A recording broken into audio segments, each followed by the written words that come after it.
one way or the other, I think this is a very crucial part to Satan's plan, because he's just got so much going on in this technology.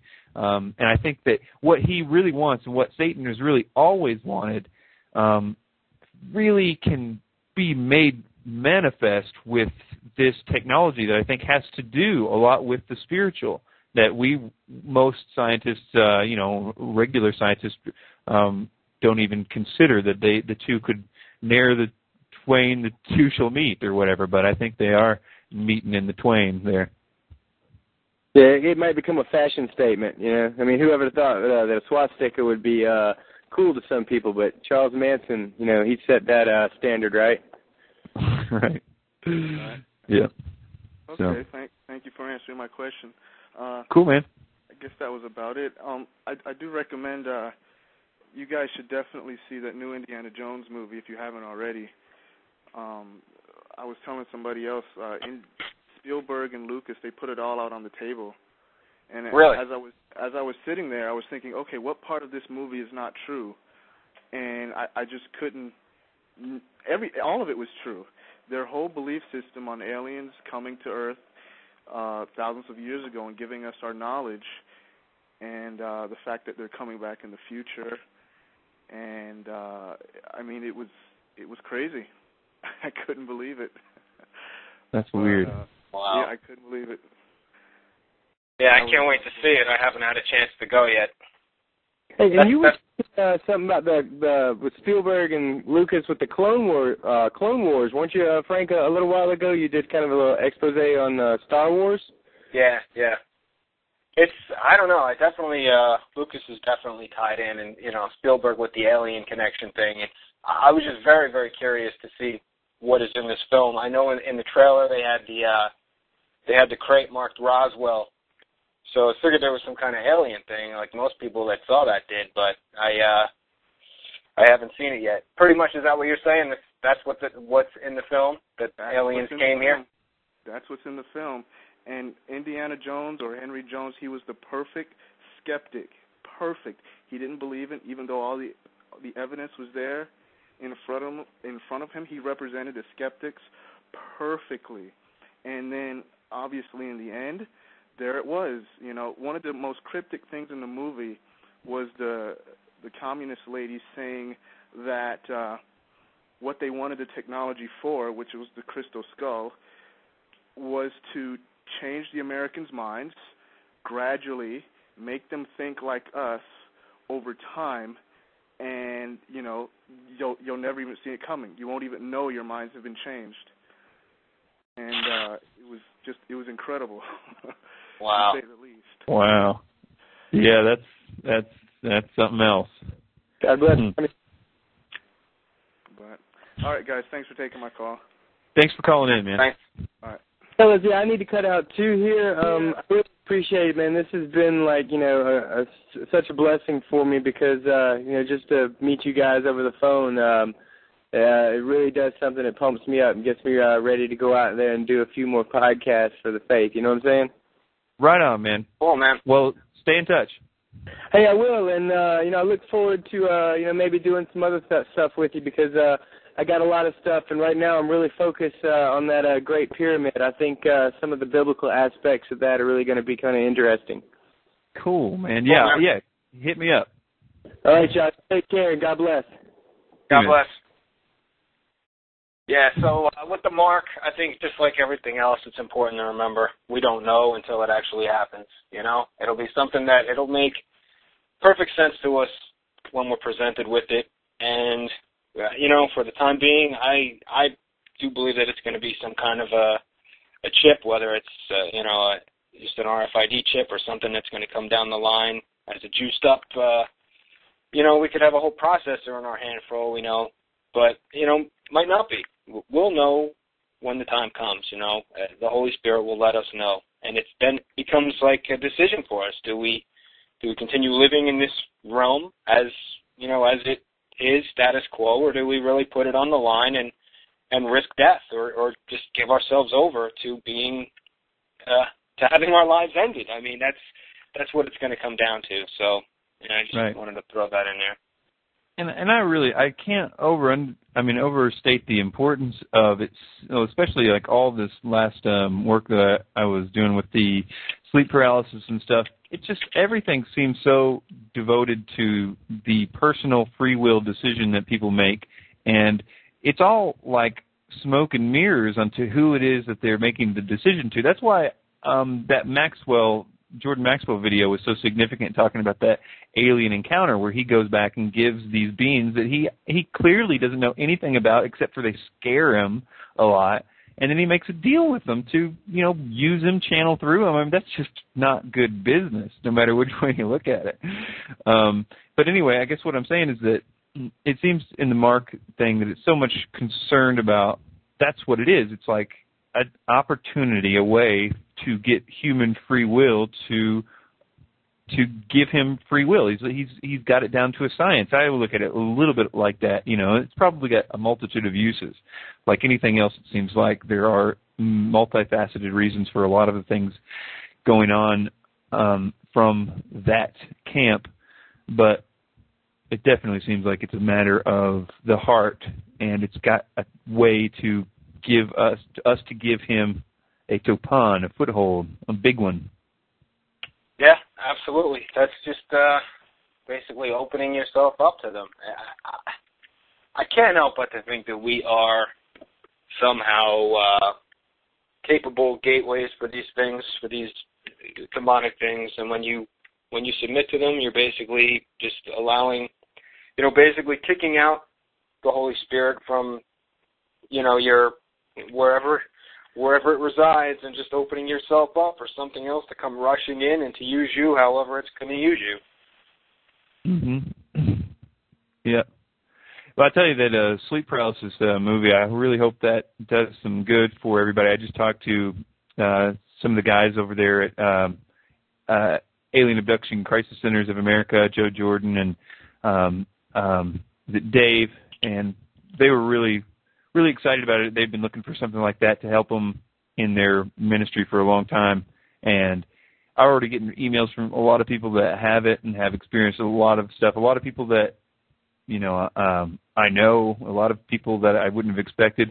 I think that it's really, in a lot of people that really have been dealing with it for a long time and didn't know that they had another option. And so I think in a lot of ways, I look at our war just like Ephesians 6 says, and it's not against flesh and blood. And this New World Order is not against flesh and blood. And that's what's interesting to me is that, when we're on our shows and we're talking about this, we're talking about fighting the enemy, but not in a way that the federal government can get on our case for. We're talking about fighting the enemy through prayer and prayers of spiritual intervention and spiritual warfare. And that's really hurting them. So, and there's so very few of us that understand as a collective that have focused on who that problem is. And anyway, I guess my point was that it really does seem like this is, when you look and read all those experiences, you see these demonic entities just feeling like they have these people, that they are their people. And so I know that it's snatching a lot of people back from them, and they're probably not liking it very much because they thought they were theirs. It's funny. It's not funny, but listen to these accounts, and in most cases, these people are getting messed with these entities that seem like they can just barely contain themselves from torturing them. It's like they have to kind of play nice every now and again to just so they don't know exactly what they are. But it's like they can't help themselves. That even at the risk of getting found out, their desire to torture the people is almost overwhelming. And I think it just speaks to the nature of the dark side, and it also speaks to, exactly the nature of our enemy. Yeah, and it's, we kind of have the deck stacked against us every which way possible. I mean, you can even, go right down the list. Just go right to the head cheese himself. Go right to Alex Jones, who is, does so much good stuff, but purely focused in the physical.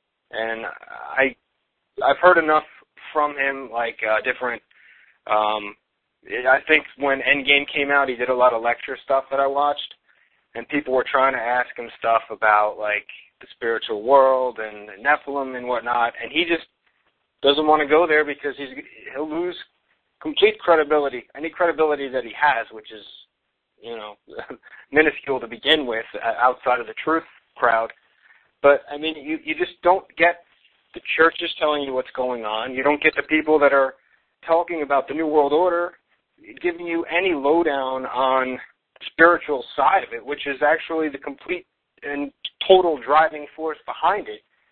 So, you know, the only way we can get anywhere with this, clearly, is just by the Holy Spirit leading people to the truth. And, I mean, it's a really cool thing when you get people, and I don't know if this has happened to you or not, but you get people, like, early on, like, emailing you, basically telling you that you're nuts, basically, like, you know, where are you getting this from? I've never heard this. This is, you're like, you know, this isn't biblical.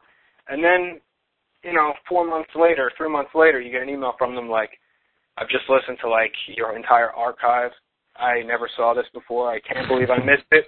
It's just like, wow. And it's not me. It's not something that I did. You know, it's just somehow they looked something up in Google, stumbled upon a website, found this, and it's hard to believe at first. It's hard to believe. It's even harder to believe that it's biblical.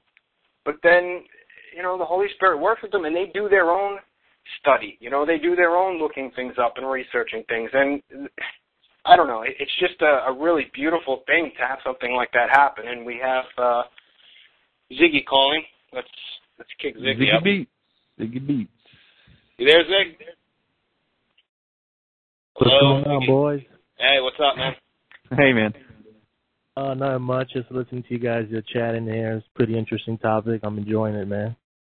Cool. How you been? Man, I've been pretty good, man. I've been just pretty good. Enjoying this weekend. It was too short for me, man. It's like 3-4 days, you know, and it's just like back to work tomorrow, man. But I made the best of it. You know, I was reading my books and, you know, working on some music, and I didn't do too much research. I kind of like was kind of low key, you know. I just kind of spent more time with God, you know. Sometimes I get caught up with all kinds of stuff, with music and playing and doing favors for friends and whatnot. I just wanted to, you know, people inviting me to go to picnics and barbecue. I'm like, listen, I just want to chill out and just lay back and just spend some time with God and get into His Word and, you know, just fellowship, you know. Cool. Absolutely. Is there any way you got some headphones you could put on, or is there any way you could turn down the radio on your end? I'm getting a lot of feedback. Can you hear me now? Yeah. Yeah, how about that? All right, good deal. So did anything come out of all your study? Anything on your heart and to anything like that? Go any particular direction? Ziggy. That's okay. Narcolepsy. Just kidding. Yeah, now I just hear the echo. What did he do? Turn off so he can't hear us, but we can hear ourselves? Yeah, that's Oh, boy. Perfect.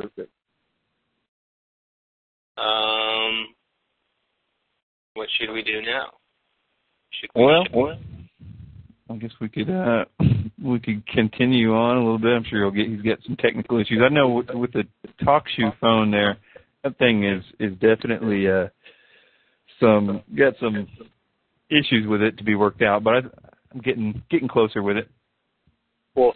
I eventually had to abandon the idea and go with Skype again. But anyway, so yeah, we'll have to figure out how to work that so we can tell people exactly how to do it, because I know it's probably a lot easier or for people that don't have the nights and weekends thing on a cell phone to just do it that way. Right.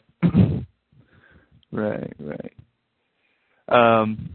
Yeah, I also did, if anybody wants to check it out, if you go to my YouTube site, I did a video for my girlfriend. I just did a video to a Mindy Smith song It's really, I didn't really intend to tell anybody, but now I'm just telling everybody. So you can go to my YouTube channel, Nowhere to Run.